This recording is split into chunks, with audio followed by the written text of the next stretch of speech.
365 days without shopping. All that really meant was a very unfortunate amount of anxiety. I love to shop, but first and foremost, I'd like to clarify, I'm not actually a shopaholic. I thought I was, but I just went a year of my life and did not have to buy something simply because it was $3 at Old Navy. Honestly, I'm really addicted to fashion. That's what I'm passionate about. I know to a lot of people out there, that's something that's very silly or materialistic, and I get that. But to me, fashion is art. It's a vision that people create, and they showcase their vision through textiles, fabrics, colors. They send it out to the world, and it's up to the individual to interpret it as they want. And to me, fashion is about individualism.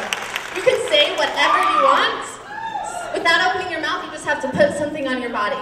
You can start a controversy, you can hide behind your clothes, or you can dress for success. It really doesn't matter, as long as you're being you.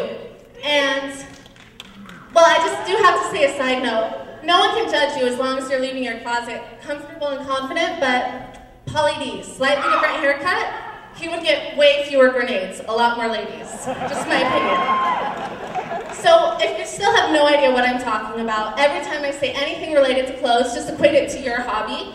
It could be restoring old cars, skiing, video games. It could be sitting on Twitter, which I do.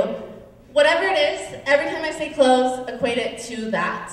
So believe it or not, I do sometimes use my brain for things other than shopping. It's hard to believe, but I love to write. And you might not be able to tell, but I'm way more comfortable writing to an audience than standing in front of one. So I started a blog. I really wanted to get my writing out there. Turns out not a lot of traffic. No one was going to the blog. No one cares about my cat Roxanne or what I had for lunch. So I really needed a topic. So I'd heard about girls who tried to go a year without shopping before. They only made it about a month or two. So I thought I'd be the girl that did it. I was fortunate enough to be in Las Vegas the last week in March 2010. J. Crew had a huge sale, so I stocked up, kind of dulled the pain of what was about to come.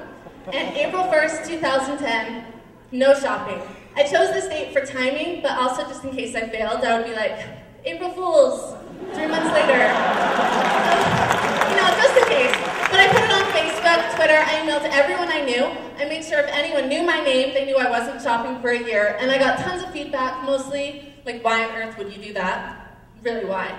But the best feedback came from my dad, who's here, and he said he could go 20 years without shopping, which I really admire. I don't think I could do that. That is a very small pink sweatsuit. It would not fit me. And I am just as awkward now as I am in that picture, and I prefer to be awkward in grown-up clothes. So, not really for me. So, I started off, it's going pretty well because clogs are in style, and I'm sorry, but clogs are disgusting. I would never spend money on clogs. I'm totally stoked. I'm not missing out on any fashion whatsoever until Miley Cyrus decides that she is going to clog everywhere she goes. No, I'm not kidding. Everywhere Miley Cyrus goes, she's wearing clogs. I don't even like Miley Cyrus. Who likes Miley Cyrus? Girlfriend is river dancing all over town, and I am forced to get out of bed every single day in old worn-out shoes, no clogs. I was devastated. Why would I do this? No one would do this, but the fact is, I decided. I set a goal, I verbalized my goal, and now the only option is to complete the goal. There's no other option. Everyone knows about it. Because you don't have to be some sort of winner. You don't have to set these, there's the quote, you don't have to be a fantastic hero to do certain things to compete. You can be just an ordinary person who's sufficiently motivated to reach challenging goals. And that's why we get out of bed every day, whether we have clogs on our feet or not, to reach goals. I have public accountability on my side. There's no way I'm going to turn into some sort of rabid raccoon rolling around a pile of discount denim, elbowing girls in the face for the last pair of J-Brands. Not a chance. I'm not going to embarrass myself like that. I had to finish the goal. And honestly, you have to be stubborn.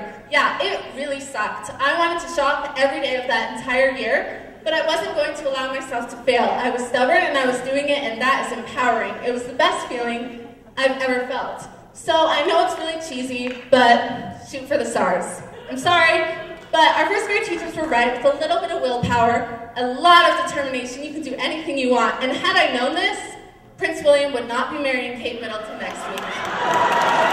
Just saying, things would be a lot different. So set any goal that you want. I don't care if it's weight loss, a career change, or a silly goal like not shopping for an entire year. If you do it and you accomplish it, the feeling is so much better than any designer purse I could have bought in the last year. Thank you.